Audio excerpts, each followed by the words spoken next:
शहर की लुगाई गांव को आई। मधु शहर में रहने वाली पढ़ी लिखी मॉडर्न लड़की है। वो और पवन साथ कॉलेज में पढ़ते थे।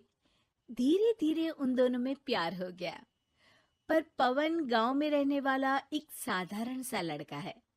मधु के पिता हमेशा उसे ये बात कहकर ताना देते हैं। तुम वहां गांव में कैसे एडजस्ट करोगी? शादी करके तुम गांव तो चली जाओगी, पर अपनी सारी मॉडर्न सोच और चीजें यहाँ शहर में ही रख कर जाना। ये सुनकर मधु को बहुत गुस्सा आता है। तो क्या हुआ अगर वो लोग गांव के हैं? मैं वहां जाकर उस घर को बिल्कुल शहर की तरह बना दूंगी। शाम होते ही मधु पवन को वीडियो कॉल करती है। अच्छा हुआ तुमने वीडियो कॉल कर लिया। हाँ, मैं तुम्हें आज अपनी माँ से मिलाता हूँ। अरे बिट्टू, क्या कर रहा है? ये क्या है? दूर करना इस टुनटुने को। जाने कौन दिख रहा है इसमें तो। अरे माँ, आपकी बहू का वीडियो कॉल है। आप इसमें अपनी बहू से आमने सामने बात कर सकती हैं। नमस्ते माँ जी, कैसी हैं आप?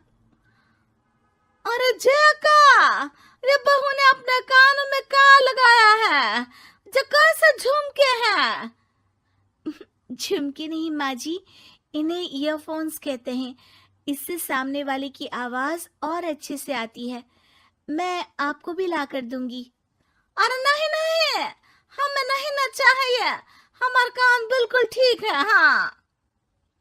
माँ जी की ये बातें सुनकर मधु को अपने पिता की बातें याद आ जाती है और वो उसी वक्त ये ठान लेती है कि वो अपने ससुराल को एकदम मॉडर्न ससुराल बनाकर रहेगी। कुछ दिन बीत जाते हैं। पवन और मधु की शादी हो चुकी है। आज मधु का अपने ससुराल में पहला दिन है। माँ जी, मैं आपके लिए एक तोहफा लाई हूँ। अरे इतना बड़ा तोहफा! अरे क्या लाई है रे इस बड़े से बक्से में? मधु बॉक्स खोलती है। ये क्या है? ये वैक्यूम क्लीनर है।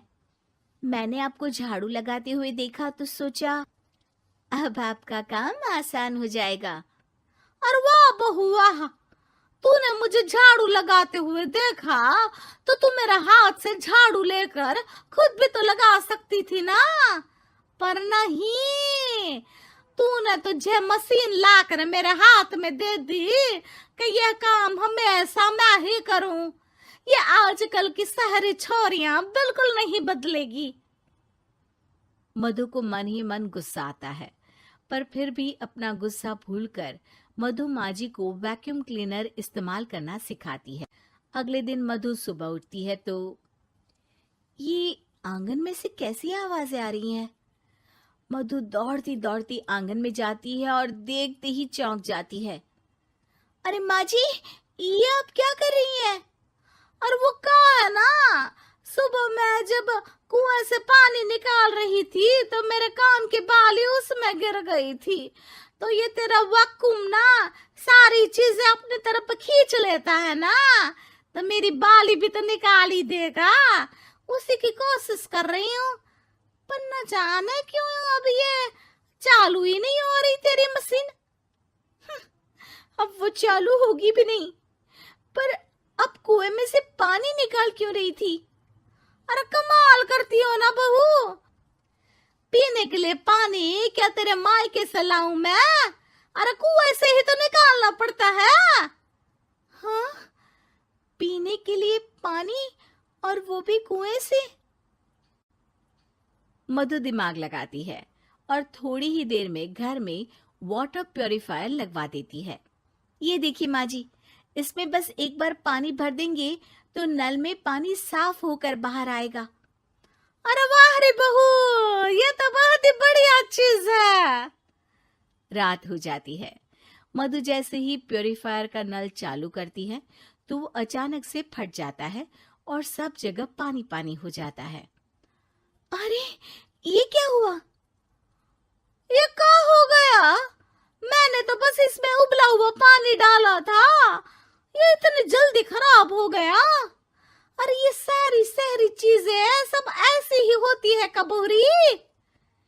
क्या आपने इसमें उबला पानी डाला था?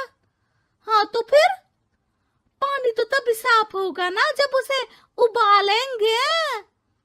ये मशीन का कोई जिन है जो हमने जो बोला वो कर देगी है? मधु को बहुत गुस्सा आता है।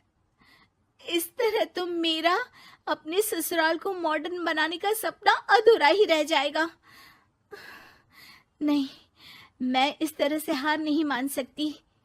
थोड़े ही दिन में मधु पूरे किचन को मॉड्यूलर किचन में बदल देती है। अरे वाह बहू वाह, इतनी सारी अलमारियां! माँ जी मॉड्यूलर किचन देखकर बहुत उत्सुक हो जाती है। ये बक्सा का है। बहू ने शायद गलती से इसे यहाँ रसोई में रख दिया है, पर है तो ये बहुत ही बढ़िया। अगले दिन सुबह, अरे मायरी क्या हो गया? मैं तो बर्बाद हो गई। मेरी सारी पूंजी जलकर राख हो गई। हे राम, अब मैं क्या करूं? माँ जी की रोने की आवाज सुनकर मधु दौड़ी दौड़ी किचन में आती है और इतना धुआं देखकर घबरा जाती है। ये सब कैसे हुआ माँ जी? ये आग कैसे लगी?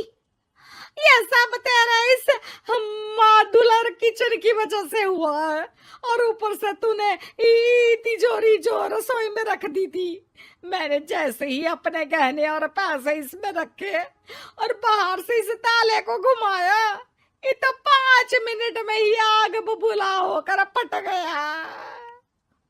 अरे माँ जी, ये तिजोरी नहीं है, ये तो माइक्रोवेव है। इसमें गहने नहीं रखते, खाना गर्म करने के लिए होता है ये। और ये जो आपने घुमाया ना, ये ताला नहीं है, आपने इसके टेम्परेचर को फुल कर दिया, इसलिए ये फट गया। माँ जी और जोर जोर से रोने लगती है।